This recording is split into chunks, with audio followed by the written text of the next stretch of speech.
Natural hair colour కోసం చూస్తున్నారా? అయితే Anoos henna and black expert వాడండి.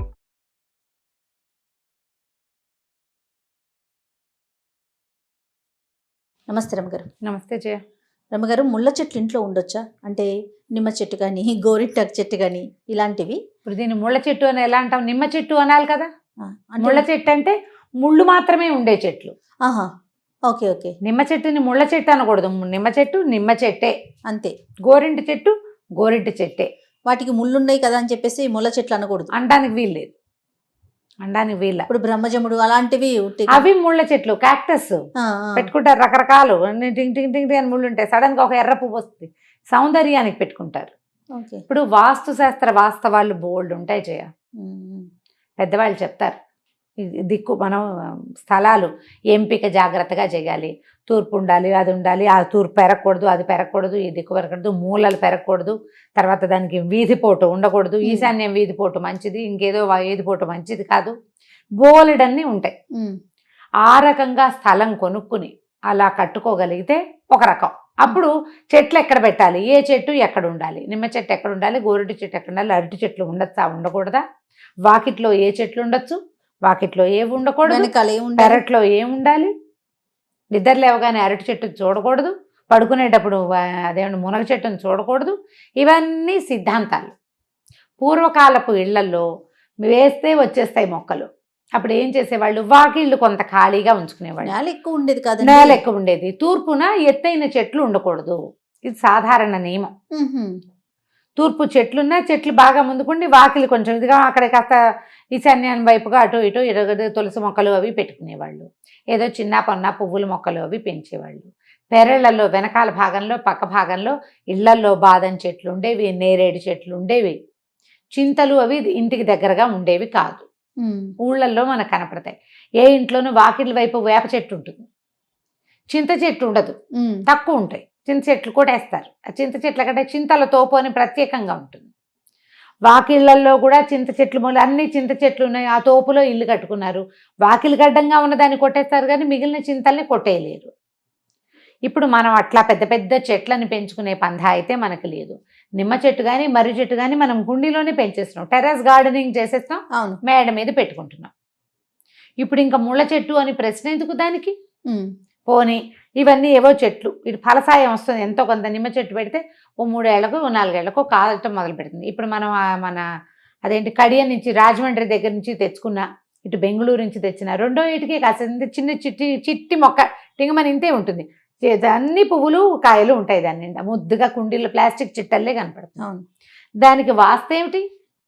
ఇంట్లో అడ్డం లేకుండా దానికి ఎండొచ్చేలాగా, దాని గాలి మనకు తగిలేలాగా, వచ్చిన ప్రతి వాళ్ళు దాన్ని మీద చెయ్యేసి కోసేసుకోకుండా కొంచెం పక్కగా పెట్టుకుంటాం.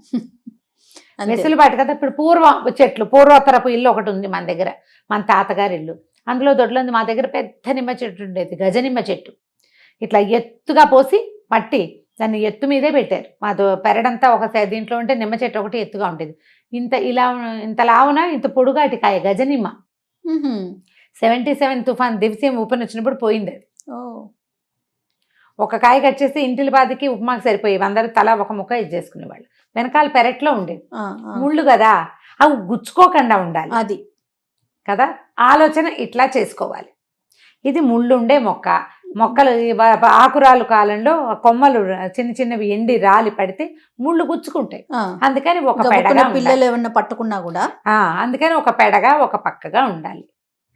కూరగాయల మొక్కల దగ్గర వాటి దగ్గర వీటిని పెట్టరు. కానీ నిమ్మ చెట్టు చాలా మంచి వృక్షాలలో దేవతా వృక్షాలుగా చెప్పబడే, అంటే మంచివి, పాజిటివ్ ఎనర్జీ ఇచ్చే చెట్లలో నిమ్మ చెట్టు ఒకటి. గోరింటి చెట్టు, గౌరీ ఇంటి చెట్టు ఆకు అంటారు దాన్ని. గోరింటి ఆకు అంటే గౌరీకి ఇంటికి చెందినటువంటి ఆకు. పార్వతీదేవికి ఇష్టమట గోరింటాకు. ఆ గోరింటాకుతోటే అర్చన చేసి ఆకు రుబ్బి ముత్తైదువులకి ఇవ్వండి అని ఎవరో మా టీవీలో ఒక వైవిరావు గారు పెద్దవారు ఒక ఆయన చెప్తున్నారు, వివాహం కాని వాళ్ళు. ఇప్పుడు దీన్ని ముళ్ళ చెట్టుగా ఎలా భావిస్తాం మనం? అయినా గోరింటి చెట్లు వెనకాల పెరళ్లలో వేసుకుంటారు.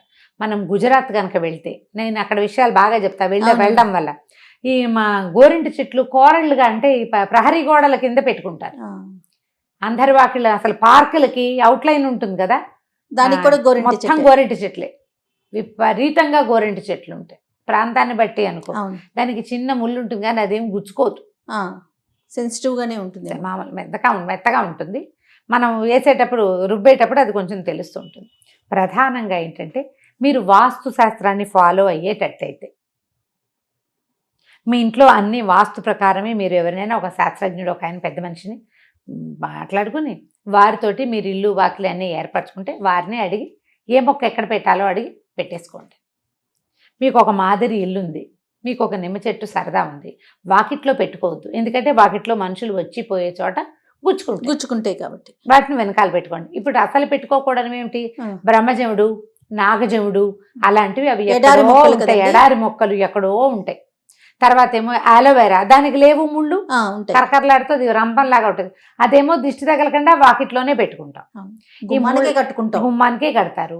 ఇప్పుడు ప్రశ్నకేముంది, పైగా ఈ క్యాక్టస్లు ఇంతంతవి ఫ్యాన్సీగా చిన్న డబ్బాలు పెట్టి ముళ్ళకాయలు, అవును ఆ ముళ్ళకాయలు కూడా ఫ్యాన్సీగా హాల్లోనే పెట్టుకుంటున్నాం. ఇంకా వాస్తుశాస్త్ర వాస్తవం ఎక్కడుంది? దాని నుంచి ఏం పాజిటివ్ ఎనర్జీ వస్తుంది, ఏం గ్రీనరీ వస్తుంది? మొక్కల నుంచి మనకి ఏం కావాలి? మొదటిది చల్లని గాలి, ఆక్సిజను, కమ్మని వాసన, పూత పిందె కాయ ఏదైనా వస్తే అవి మనం తినగలగటం, నలుగురికి పెట్టుకోగలగటం. ఓ కరివేపు చెట్టు, ఓ వేప చెట్టు, ఓ నిమ్మ చెట్టు ఇంట్లో ఉంటే కొంత కూరకి వెతుక్కోకర్లేకుండా ఉంటుంది. 4 ఏదైనా పాదులు ఓ పొట్టలో సొరవ పడేస్తే మనతో పాటు చుట్టుపక్కల వాళ్ళు కూడా తింటారు. అంతటి అవకాశం ఉంటే ఇది పెట్టచ్చా ఇది పెట్టకూడదా అని కాకుండా అవసరమైనవన్నీ పెట్టుకోవచ్చు. ఇప్పుడు బాదం చెట్లు, రావి చెట్లు, మన చింత చెట్లు అయితే గోడల్ని పడదోసేస్తాయి. అవును, అవి ఉండనివ్వకూడదు. మర్రి చెట్లు అవి ఇంటి దగ్గర పెట్టుకోం కదా, పెట్టాం. మారేడు చెట్లు పెట్టుకుంటున్నారు. పెట్టుకోవటం అంటే వాటంతటా అవి వస్తే ఇంట్లో ఓ పక్కన ఎక్కడైనా మారేడు చెట్టు ఎక్కడైనా ఉంటేట దాని మొదట్లో ఓ శివలింగం పెడితే అప్పుడు ఇంట్లో ఉన్న వాస్తు దోషాలు పోతాయట. మొన్న ఎవరో చెప్పారు, మా అక్కయ్య వాళ్ళ ఇంట్లో మారేడు చెట్టు ఉంది అని చెప్పాను నేను. అక్క ఇంట్లో జేక వాళ్ళ ఇంట్లో బ్రహ్మాండమైన మారేడు చెట్టు ఉంది. మేము మారేడు కాయలు తెచ్చుకుని మారేడు పొడి కూడా చేసుకుంటున్నాం. చేసుకున్నాం, జ్యూస్ కూడా చేసుకోవచ్చు. జ్యూస్ అంతా బంకగా చేత కావట్లేదు కానీ పొడి మాత్రం హ్యాపీగా చేసేస్తున్నాం. అది లోపలికి ఎమిబియాసిస్ వచ్చినప్పుడు వేసుకోవడానికి బాగుంటుంది. హెయిర్ కలర్స్లో కలుపుకోవచ్చు, హెన్నాలో కలుపుకోవచ్చు, కుంకుడుకాయలో కలుపుకోవచ్చు, స్మూత్గా ఉంటుంది. ఆ చెట్టు మొదట్లోట ఒక రాతి శివలింగం ఏదైనా చిన్న శివలింగం తెచ్చి అక్కడ పెట్టండి. దానివల్ల ఇంట్లో ఉన్న వాస్తు దోషాలు పోతాయని చెప్పారు. నావి ఆ వాక్యాలు కాదు, ఎవరో చెప్పారు నాకు. ఓకే, మారేడుకి ముళ్ళు ఉంటాయి కాస్త, ఆ కొమ్మలు విరిపడినా కాల్లో గుచ్చుకుంటాయి. అందుకని కొన్ని వృక్షాలు దేవాలయాల్లో ఉండాలని. లాగానే ఉంటుందండి మారేడు. మారేడు చెట్టు త్రిదళం త్రిగుణాకారం అని చెప్తారు కదా, 3 దళాలుగా ఉంటుంది. ఆ 3 ఉన్నది కోస్తేనే నా మారేడు దళం. ఛిద్రం కాకూడదు, చిరకూడదు, కొసలు చిరిగితే శివాలయాల్లో కనిపిస్తుంది. కొన్ని చెట్లు తప్పకుండా దేవాలయాల్లోనే ఉండాలి, కొన్ని ఊళ్ళలో రోడ్ల మీద ఉండాలి, కొన్ని ఇంట్లో పెట్టుకోవచ్చు. కొన్ని ఏంటంటే పొద్దున్నే లేవగానే కనపడకుండా కొంచెం వెనక్కి పెట్టుకోవాలి, ఆ ముళ్ళ చెట్లు పడకుండా. ఇలా ఆలోచించండి. అందులో ఎందుకు వాకిళ్లలో పెట్టుకోకూడదన్నారు, ఎందుకు పెద్ద పెద్ద చెట్లు పెంచకూడదన్నారు అనే పాయింట్ ఆలోచిస్తే మనకు అర్థమవుతుంది. వాకిట్లో పెద్ద చెట్లు పెడితే ఇంట్లోకి చెట్లు పైకి ఎక్కిపోతాయి, గాలి రాదు. ఏదైనా తుఫాను గిఫాను వస్తే ఈ చెట్టు విరిగి ఎక్కడ పడుతుంది? ఇంటి మీదే పడుతుంది. అని చేత వద్దంటారు. వాస్తుతో పాటు వాస్తులో ఉన్నవన్నీ కూడా ప్రధానంగా అందులో మనం ఆలోచించవలసిన స్ట్రక్చర్ చాలా ఉంటుంది. అంతే. ఇంటిని ఆనుకున్న పెద్ద పెద్ద చెట్లు, బాదం చెట్టు ఉంది, ఉప్పెన వచ్చినప్పుడు బాదం చెట్లు పడ్డాయి, ఇళ్ళ మీద పడితే పెంకుటిళ్ళు గోవిందా, ఇళ్ళు సర్వనాశనం. ఆ బరువుకి కింద వాళ్ళ మీద పడితే పడుకున్న వాళ్ళ మీద గోడలు పడిపోతే. అందుకని ఇవి పెట్టకూడదంటారు. చిన్న అపార్ట్మెంట్లు ఉన్నాయి మనకి ఎక్కువగా. ఇప్పుడు ఏం పెడతాం? మొక్కలు, ఆకుకూరలకి కూరలు వేసుకుంటాం అంతే. ఏదో కాస్త తీగ పెట్టడం, మల్లె మొక్క పెడతాం, పూసినప్పుడు పూస్తుంది, లేనప్పుడు లేదు. ఆకుకూరలు కాయగూరలు పెట్టుకుంటాం. మేడ మీద సరదాగా కొన్ని పెంచగలుగుతాం టెర్రస్ గార్డెనింగ్లో కదా. అందులో కూడా ఏ పక్కనైతే బరువు ఆపగలదో పిల్లర్ల మీదకి వచ్చేలాగా పెద్ద కుండీలు పెట్టుకుంటాం. ప్లాండ్గా పెడతాం చూడు, ఖచ్చితంగా ఇలా ప్లాండ్గా చేయండి. నిమ్మ, గోరింట ఇంట్లో ఉంచుకోవచ్చు. 2 మంచి పాజిటివ్ ఎనర్జీ ఇచ్చేవి వెనకాల పెట్టుకోండి, ఇంటి వెనకాల, వాకిలి వైపు కాకుండా. రైట్. నమస్తే.